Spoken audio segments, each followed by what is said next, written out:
You know the world you're living in right now? Well, a huge chunk of it was forged in an era we usually just write off as stuffy and old-fashioned. Today we're diving into the incredible, contradictory, and world-shaping period known as the Victorian era. So when you hear the word Victorian, what pops into your head? Probably stuffy manners, right?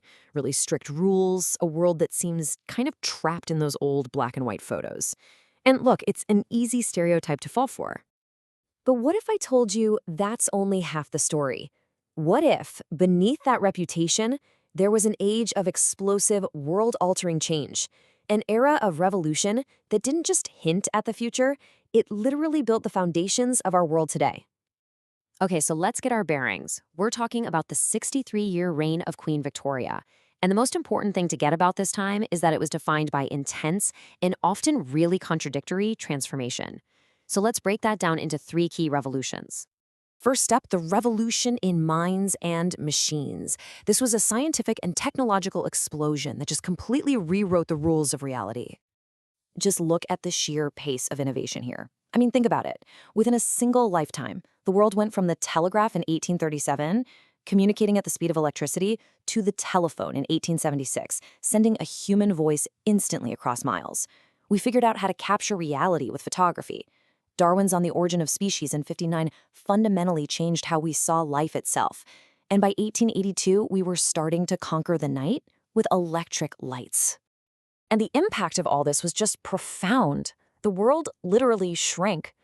Thousands of miles of railway tracks stitched countries together, and they actually forced the creation of railway time, which is the direct ancestor of the standardized time zones we use today. And out on the ocean, these enormous steamships, like the SS Great Britain, turned the seas into predictable highways, cutting global travel time from months down to weeks. And people living through it, they were in awe. The biologist T.H. Huxley called this wonderful increase the most obvious feature of his time. They knew they were living through something totally new. And nowhere was this progress more important than in medicine. We went from blaming diseases on old traditions or mysterious miasmas, basically bad smells, to an actual science-based approach. Thanks to pioneers like John Snow, who proved cholera was spread through water, and Joseph Lister, who introduced antiseptics, surgery went from being a likely death sentence to a life-saving procedure. So, you have all this new technology. What do you do with it? Well, that brings us to our second revolution, empire and power. Because this tech wasn't just for making life convenient at home. It was a tool for projecting immense power across the globe. At home, the changes were just dramatic. This chart here shows population change in the second half of the century. On the left, you see the population of England and Wales exploding, up by over 80%, all fueled by that industrial boom. But then, look to the right. That's Ireland's population. It plummeted by nearly half in the same period, a direct result of the devastating Great Famine and the mass emigration that followed. It's one of the era's absolute starkest contradictions. And all of that industrial and demographic power, it fueled an empire on a scale that is just hard to wrap your head around.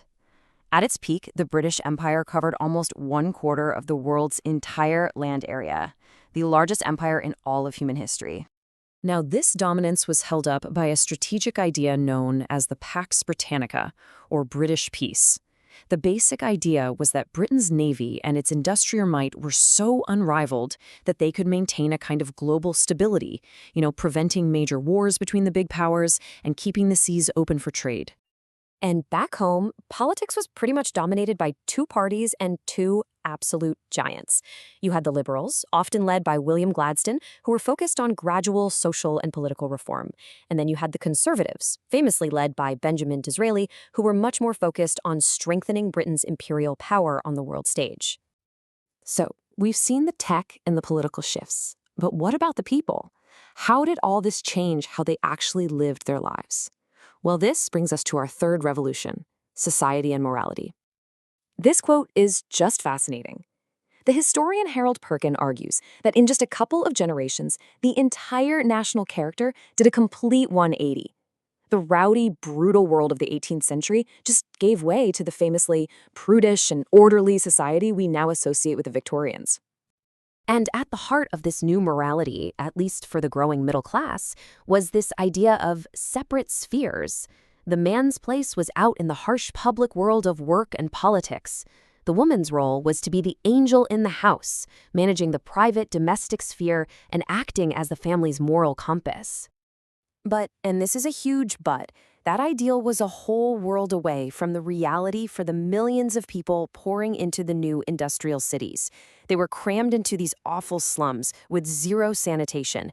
Outbreaks of diseases like cholera were terrifyingly common until these enormous engineering projects, like Joseph Bazalgette's London sewer system, finally started to make the cities livable. And the industrial machine that created all that wealth, it was often powered by the most vulnerable people. This is from the testimony of a 12-year-old girl, Isabella Reed, describing her job carrying huge loads of coal through flooded tunnels. It's just a brutal, gut-wrenching reminder of the human cost of all that progress. And yet, even in the middle of all that hardship, the seeds of another kind of progress were being planted. A series of factory acts started to limit child labor. Then, education reforms in 1870 made school mandatory. And, well, as you can see, the result was a boom in literacy. By the end of the era, the vast majority of people could actually read. So where does all this leave us? What's the ultimate legacy of this incredible era of contradictions? What is the world they made? Well, here's the crucial point. We are still living inside the world the Victorians built. The internet runs on fiber optic cables that are laid along the exact same routes as their first undersea telegraphs. Our whole approach to public health comes directly from their fight against urban disease.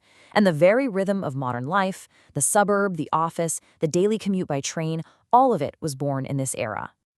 Which leaves us with a final, really difficult question.